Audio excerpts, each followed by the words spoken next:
Seconde épître de Paul aux Thessaloniciens, chapitre 2.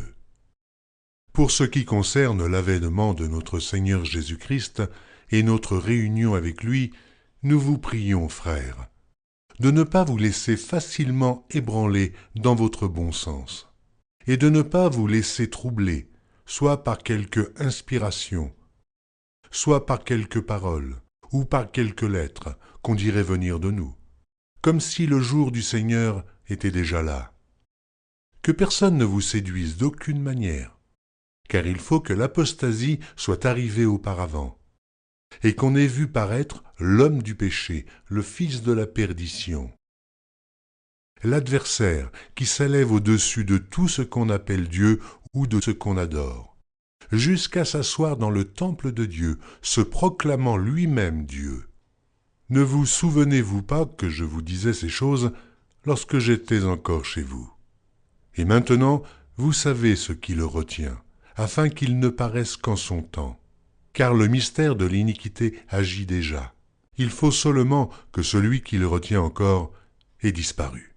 Et alors paraîtra l'impie, que le Seigneur Jésus détruira par le souffle de sa bouche, et qu'il anéantira par l'éclat de son avènement. L'apparition de cet impie se fera par la puissance de Satan, avec toutes sortes de miracles, de signes et de prodiges mensongers, et avec toutes les séductions de l'iniquité pour ceux qui périssent parce qu'ils n'ont pas reçu l'amour de la vérité pour être sauvés. Aussi Dieu leur envoie une puissance d'égarement pour qu'ils croient au mensonge, afin que tous ceux qui n'ont pas cru à la vérité, mais qui ont pris plaisir à l'injustice, soient condamnés.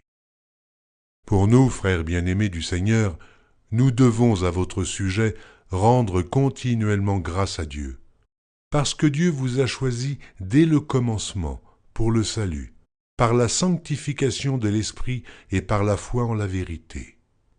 C'est à quoi il vous a appelé par notre évangile, pour que vous possédiez la gloire de notre Seigneur Jésus-Christ. Ainsi donc, frères, demeurez fermes et retenez les instructions que vous avez reçues, soit par notre parole, soit par notre lettre. Que notre Seigneur Jésus-Christ lui-même, et Dieu notre Père, qui nous a aimés et qui nous a donné par sa grâce une consolation éternelle et une bonne espérance, console vos cœurs et vous affermisse en toute bonne œuvre et en toute bonne parole.